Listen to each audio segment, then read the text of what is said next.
Hello and welcome to Multi-Level Mondays, a weekly series all about pyramid schemes, Ponzi schemes, multi-level marketing, and other forms of business fraud. I'm the iilluminaughtii, and today we're going to be talking about a fascinating case of fraud, the Dale car scam. The Dale was meant to be revolutionary, almost like a Tesla of the 70s. It would have just 3 wheels, it was low to the ground, lightweight, efficient, with just one catch. Well, it never existed. Well, at least not in the way that everyone thought it would. So how did the 20th Century Motor Car Corporation pull this scheme off? How do they advertise a car that they never built, and how on earth did they plan to get away with it? Well, let's jump right into today's episode and find out.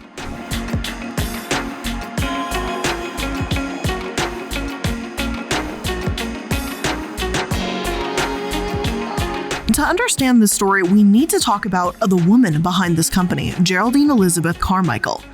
Liz was a transgender woman, so while I absolutely don't condone her criminal actions, I want to make it very clear that some of these articles and sources that I use today are incredibly anti-trans, and that it was unfortunately commonplace at the time. Filmmaker Zachary Drucker, who worked on the docuseries about her complicated past, stated in an interview that, quote, "I wonder if the reason why I'd never heard of Liz Carmichael is because that image of her was so persistent. The image that Liz Carmichael is Jerry Dean Michael masquerading as a woman to evade law enforcement. I'm not about to pretend that a man has never disguised himself as a woman to commit a crime before, but that's obviously not what being transgender is about. Conflating transgender people with heinous acts is how we get discriminatory bills like the bathroom bills in the first place. So if you hear the name Jerry Dean Michael today, know that it's Liz's dead name, and if I use the name Jerry, it's only because it's a quotation or to summarize what someone else was saying about Liz's life pre-transition. Otherwise, please know that it is incredibly disrespectful to use a transgender person's dead name. If one of my sources say Liz transitioned solely to commit crimes, also know that this is highly controversial, and there is a lot of evidence that points to Liz being transgender and not doing it to escape crime. Personally, I believe that this transphobic mindset of Liz being just a male criminal to disguise as a female was simply used as a way to paint Liz in a negative light at the time, as evidenced by old articles that called her a perversion. So while I'll call Liz out for being a criminal, that's the only thing I'm criticizing her for. And if I do use language that's offensive here by mistake while discussing these sources, feel free to correct me, because I'm absolutely willing to learn, and it's not my intention to upset people. This is kind of a tricky one to navigate, but I still think it's an interesting story nonetheless. Anyway, I felt the need to say that first before digging into Liz's history and what led her to founding this car company in the first place. After all, it is an incredibly messy, complicated tale. It all started in 1937 when Liz was born. She lived in Jasonville, Indiana before eventually moving to Detroit, Michigan. Carmichael described a dirt-poor upbringing as a girl on a farm, though classmates remembered her upbringing differently. When folks transitioned in the 60s, they were directed by their doctors to tell positive stories about their lives to make a false backstory, Drucker explains. "I was an Indiana farm girl. I grew up tearing down tractor engines while other girls were yada yada yada." Being found out could and still can mean a loss of work, housing, or, as the murder of trans man Brandon Teena first illuminated for many in the 90s, death. I decided to watch Drucker's documentary to get more information, and it's called The Lady and the Dale if you want to check it out too. Sure enough, there's plenty of conflicting information about how Liz grew up. While Liz herself says she grew up on a dirt farm and just occasionally got to go to the movies, others say that they remember the family as living in a nice brick house, nicer than the other ones in town. According to those that knew Liz before she transitioned, they also state that Jerry had something in him that wanted to be important. He wanted to be it, and I think that's what got him into trouble. And got into trouble Liz absolutely did. Liz married 4 different times pre-transition and was continually caught up in various schemes. According to Time, Carmichael served in the U.S. Army overseas in Germany and had 3 brief marriages by the time she met and married Vivian Barnett in 1959. By the early 1960s, the FBI had built up extensive files on her for her part in various cons she implemented throughout her time selling everything from vacuum cleaners to knitting machines, which included counterfeiting schemes embezzling down payments from customers. Candy Michael, one of Liz and Vivian's 5 children, recalls that growing up, they rarely stayed in the same place longer than 2 months on account of the fear that Liz would be discovered by authorities.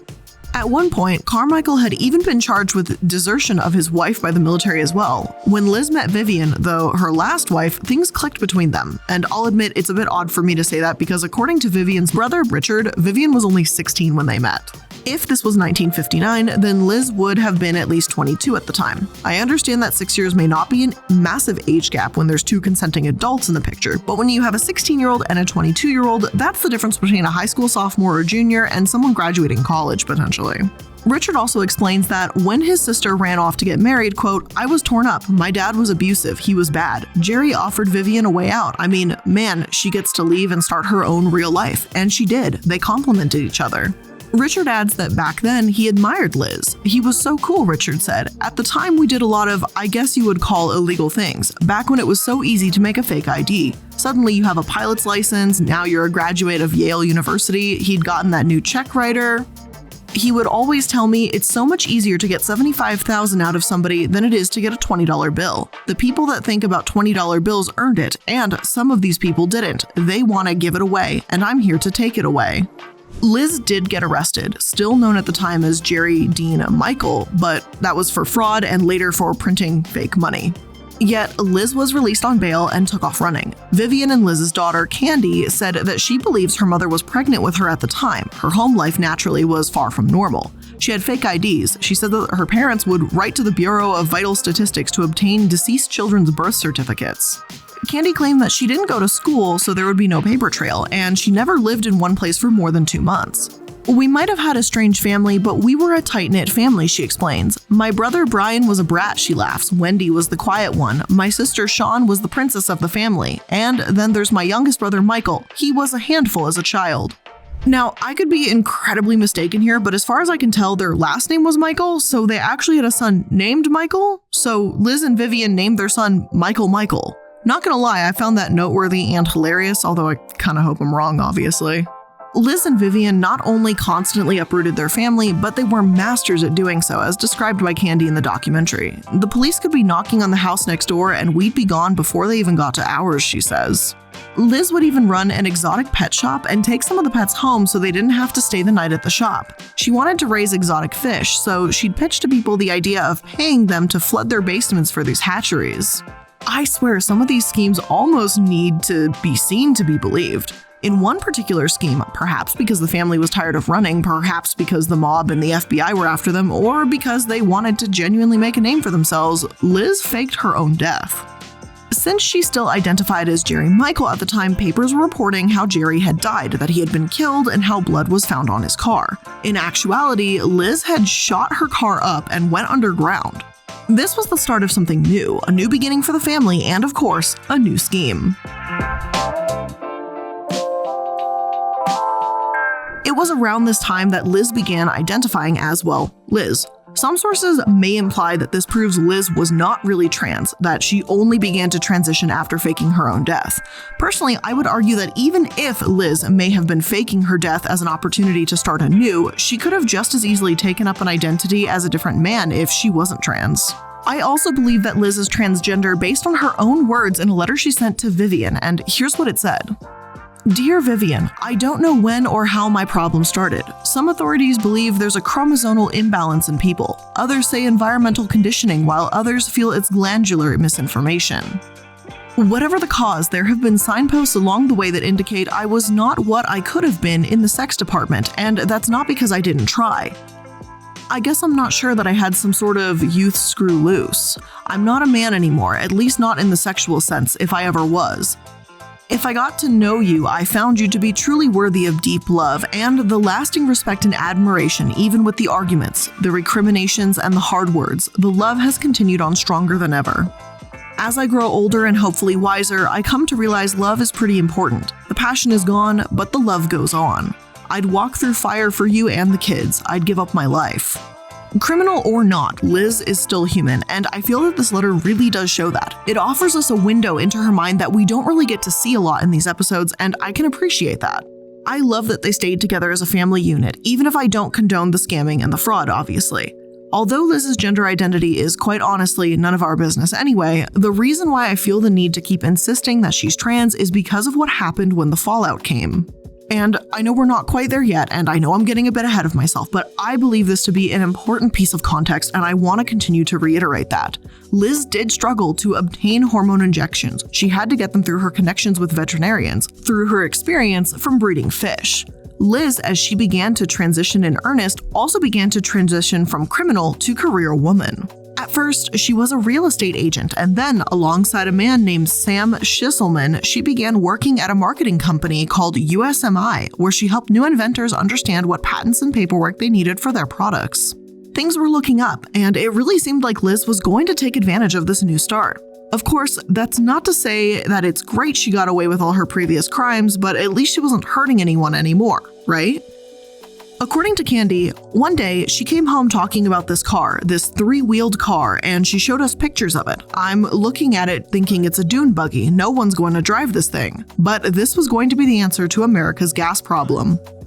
The oil embargo around this time was absolutely massive and crucial for understanding why people would be drawn to a car such as the Dale, according to the Office of the Historian. During the 1973 Arab-Israeli War, Arab members of the Organization of Petroleum Exporting Countries, OPEC, imposed an embargo against the U.S. in retaliation for the U.S. decision to resupply the Israeli military and to gain leverage in the post-war peace negotiations. Arab OPEC members also extended the embargo to other countries that supported Israel, including the Netherlands, Portugal, and South Africa.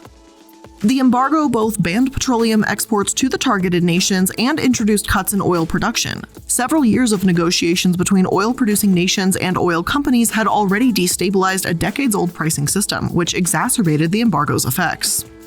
The 1973 oil embargo acutely strained a U.S. economy that had grown increasingly dependent on foreign oil. The efforts of President Richard M. Nixon's administration to end the embargo signaled a complex shift in the global financial balance of power to oil-producing states and triggered a slew of U.S. attempts to address the foreign policy changes emanating from long-term dependence on foreign oil.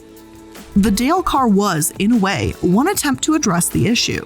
That's not to say it was a good attempt, but the demand for cars with good gas mileage was in. In an era where cars got 8 to 12 miles to the gallon, the Dale would supposedly get 70. The Dale car had been fittingly named after its creator, Dale Clift. Dale had submitted the designs to the USMI, the U.S. Marketing Institute, where Liz worked. A friend of Clift, Richard, stated that, "Little known is the fact that Dale had built a car in his residential garage. It was built with half-inch electrical conduit that was brazed together to form the frame and body." This was the only vehicle Dale was involved with that was a true functioning car that was driven many miles on the street. Both my wife and I took several rides in it. Liz saw a golden opportunity in this car, and who can blame her that much, honestly? I would have too. She spoke with Dale, signed some papers with him, and after a meeting and in no time at all, they were in business together. It may not have looked like the most practical car, nor the most safe car, but during these days, it seemed like a solution for so many Americans desperate to find a way around the oil shortages. This was going to be bigger than Ford, truly revolutionary, or so people believed. When people saw this car, it captured their attention, and of course it would. It's a 3-wheeled car in the 70s. As the documentary describes, cars were lower, wider, longer, and heavier than they'd ever been. They were also the least fuel efficient, so this car, flying in the face of tradition, was unique in just about every way it could be. Carmichael says that at the time, it looked like a spaceship. In order to seem more legitimate, Liz, unfortunately, began using her new identity to trick others. One source reads, "The 20th Century Motor Car Corporation was an automobile company started by entrepreneur Geraldine Elizabeth Carmichael in 1974. The company's flagship vehicle was the Dale, a prototype 3-wheeled 2-seater sports car designed and built by Dale Clift.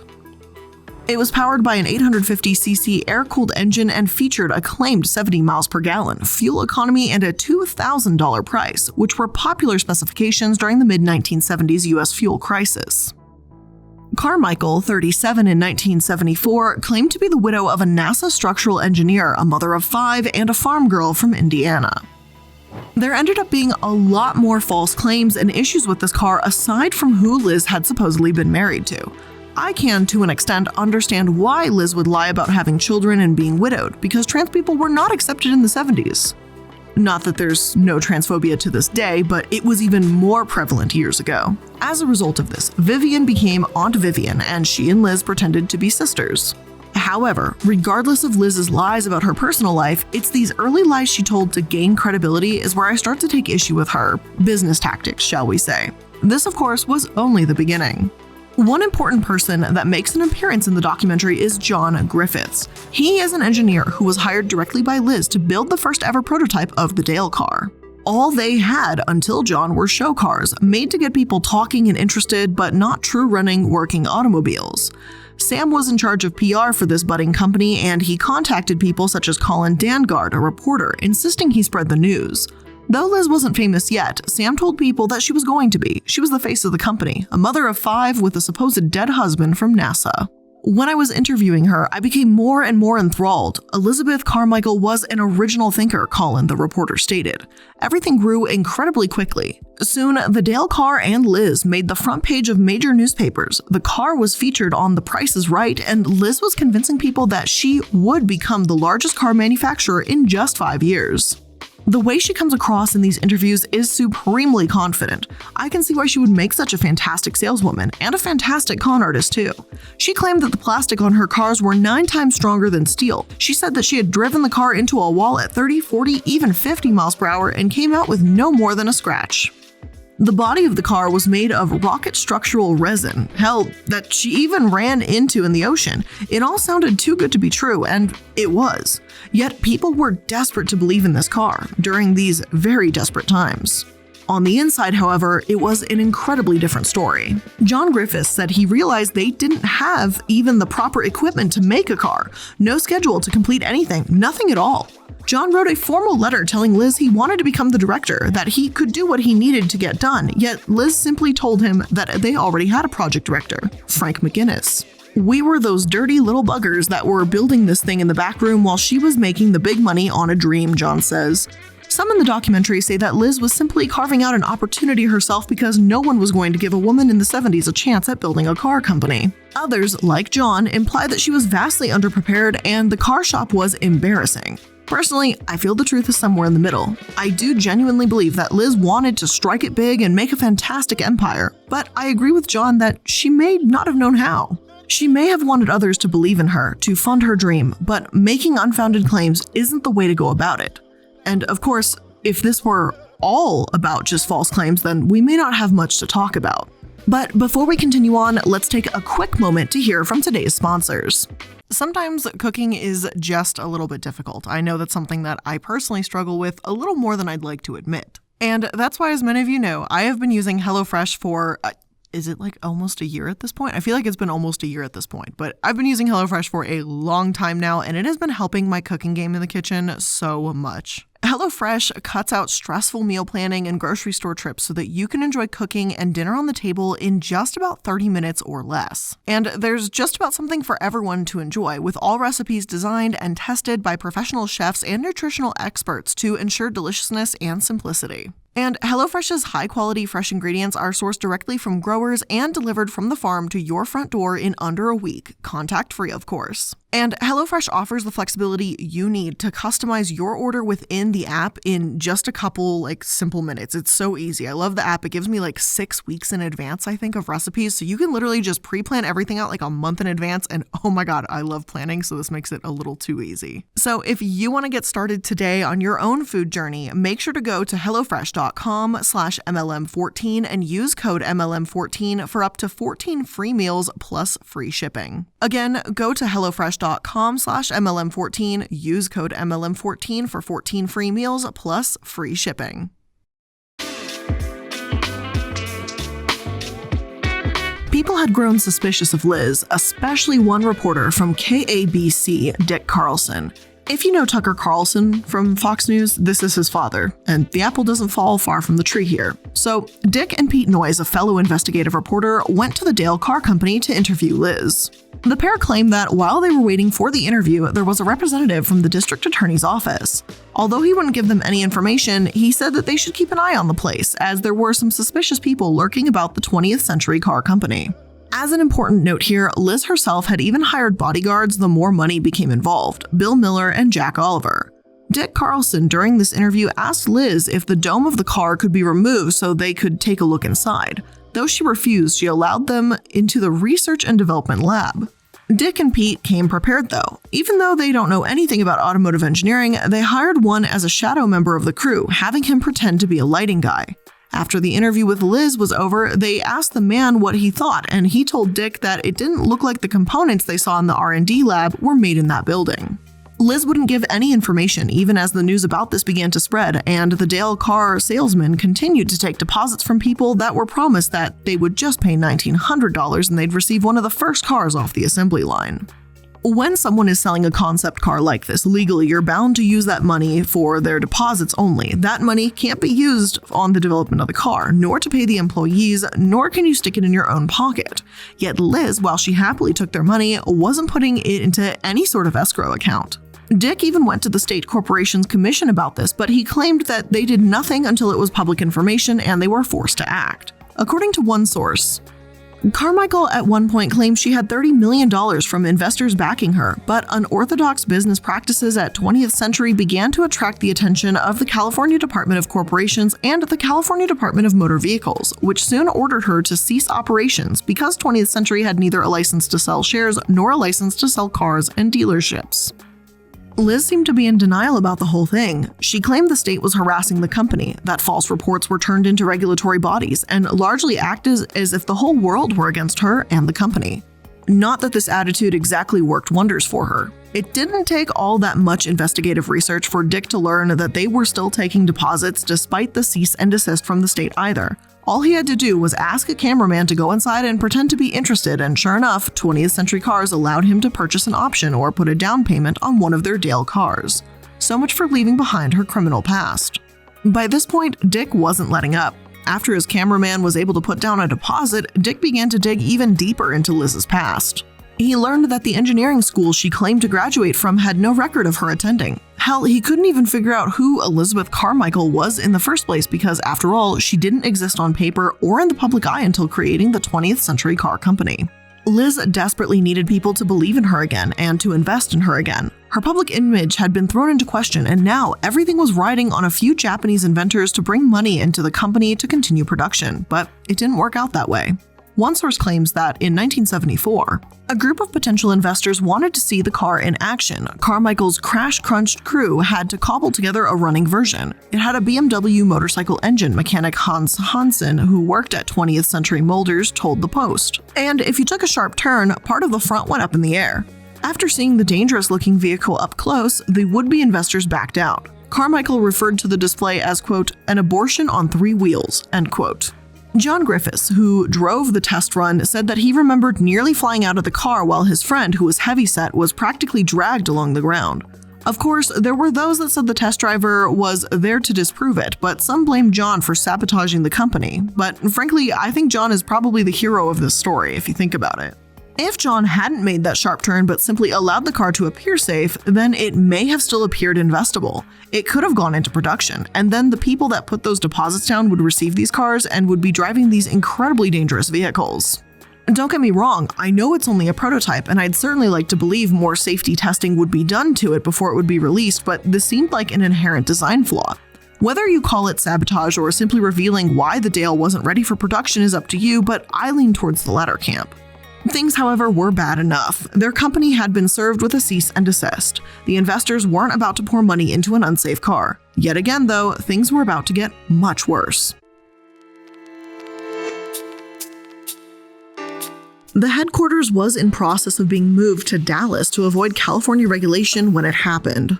In January 1975, the bodyguards Miller and Oliver got into an argument and Oliver shot Miller on the showroom floor. Very quickly, law enforcement began to not only investigate the murder, but everyone else in the company, including Liz herself.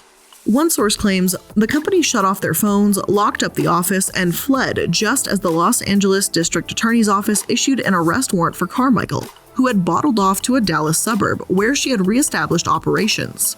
This time hawking another new-as-tomorrow three-wheeler, the Revel, as well as a station wagon variant, the Vanagon. In an extraordinary display of chutzpah, Liz actually managed to get the Revel, presumably a non-running prototype, showcased as a grand prize on The Price is Right. No contestant won it, which was just as well, but someone winning it would have created a very awkward and very interesting scenario. Assistant District Attorney Jerry Banks, who was in Texas at the time, explained that these cars were just toy kit cars at the best. If Liz wasn't there convincing you that it was a miracle car, then it was obviously a house of cards. Another source writes, soon after, she and 9 other 20th Century employees were indicted on charges of fraud. It turned out the Dale was nothing more than a fiberglass body with a generator engine that couldn't adequately drive down the block. Investigators discovered that Carmichael, along with several of 20th Century's employees, were formerly employed by United States Marketing Institute, a company that promotes inventions. Though the arrest warrant went out, Liz and her family were gone. They were back at it again, running from the law. However, police weren't letting go of this case so easily, so they went to talk to Richard, Liz's brother-in-law and former partner in crime. Richard says that he cooperated, and it was at this point that he explained who Liz used to be, Jerry Dean Michael. Unfortunately, one of the people who was quite thrilled to learn about this development was Dick, the reporter. Now, let me put again this little qualifier here. If Dick Carlson had gotten on the news and said that Liz, before she transitioned, was known as Jerry Dean Michael, a criminal wanted by the FBI, I would have had less of a problem with that. It's a statement of fact. Liz was a criminal and she deserved to be exposed for that like anyone else. However, the way in which Dick and the media ran with this is pretty disgusting to say the least. He said on air that, and I quote, Geraldine Elizabeth Carmichael, in reality, is a 47-year-old guy by the name of Jerry Dean Michael, end quote. Liz Carmichael, in actuality, is a transgender woman that committed crimes pre- and post-transition. Regardless, the law and the media were doggedly pursuing her. According to Candy, police even came into their home, guns drawn on the children, in an attempt to find her. Liz ran out of the house just moments before they arrived, just wearing her bodysuit. Only this time, she didn't stay missing. Candy recalls that Liz returned to say goodbye to her children, and that's when they caught her. Liz, after well over a decade of running, was arrested. It's awful what Liz did, scamming and lying to people. And yes, I do think she belonged in prison by this point. However, the way Liz was treated is also very upsetting. After being locked in the men's prison, Liz was interrogated. She said she'd only earned $3 million, not the 10 they claimed, and none of it was missing. She had spent some money to start the process of receiving bottom surgery though, and she told detectives that she had already had her testicles removed. According to Susan Stryker, a transgender historian and expert on the subject, back in the 70s, many doctors in the US would make an argument against transgender surgery, stating that it was sterilizing a person. Therefore, there were those like Liz who would go to Mexico to have her testicles removed so that way, upon returning to the US, she could potentially find a doctor that would complete the surgery. It was so common, in fact, that the slang term for it was the Tijuana two-step. Again, while normally I would say that Liz's gender identity and medical history has absolutely no bearing on her actions, and it's frankly none of our business, what's so enraging is that the media made it the public's business. Dick Carlson, even to this day, maintains his belief that her trans identity was a malevolent ruse. Dick even commented on Liz's looks, saying she looked like a man, and his partner, Pete, if we refer to it as a male and we're wrong, will look bad. And yes, using the term it. Now, this is just my personal opinions here, but I think that Dick's name is rather fitting after how he outed Liz publicly and nationally. And he actually has a habit of doing this, and even did it to a tennis player, Renee, around the same time. At this point, we may as well call him a professional transphobe, and it looks like he passed that lovely trait on down to his son. Condemn someone for their crimes all you want, but not for their gender. And all of this was done to create a ton of misgendering phrases like a man pretending to be a woman being used, and Dick even speculating about the children's well-being when it was, again, none of his business. People in those days would say that because Liz's bottom surgery had not been completed, that she was still a man. I'm sure misinformed people still believe that, but the point is that Liz's trial was turned into an absolute media circus. It seems like just about every interview shown in the documentary had reporters focusing on that, not whether or not Liz was guilty of any crime whatsoever. Unsurprisingly, but frustratingly, Liz was sent to a male prison where she was attacked. She had been beaten incredibly severely. Susan says that here in the US, we say that we don't believe in cruel and unusual punishment, yet putting a transgender woman in a male prison is exactly that. Liz had to petition the court for the right to be addressed as a woman at her own trial, which thankfully was actually granted. And finally, it was official. The trial of Elizabeth Carmichael, not Jerry Michael, had begun. Liz's evidence was, to an extent, compelling. She claimed that even if she were actually a criminal, she simply could have run off with the millions that were given to her rather than use them to operate the company. Then again, as we stated earlier, that's not how deposits work. If you spend a deposit on a car that doesn't exist yet and the company goes bust, as Liz has had, then you're left with customers who are not only never going to get a car, but they're never going to get their money back either. So I would argue that yes, what she did was illegal. Not to mention all of the scams she pulled before faking her death in 1961. However, I will say that honestly, I do believe Liz intended to make the car. Sheer force of will and good intentions aren't good enough, but as far as the Dale car and the 20th Century Car Company is concerned, she doesn't come across as malicious. Criminal, yes, but I don't believe I would say malicious. Outside of the courtroom, however, things got even more interesting. See, during the trial, Liz chose to represent herself. Normally, hearing that would make me roll my eyes because it's rarely a smart move. In this case, it was genius. Inflammatory stories came out about Liz, like one man who claimed that he was hired to kill several journalists, one being Dick, for $10,000 each.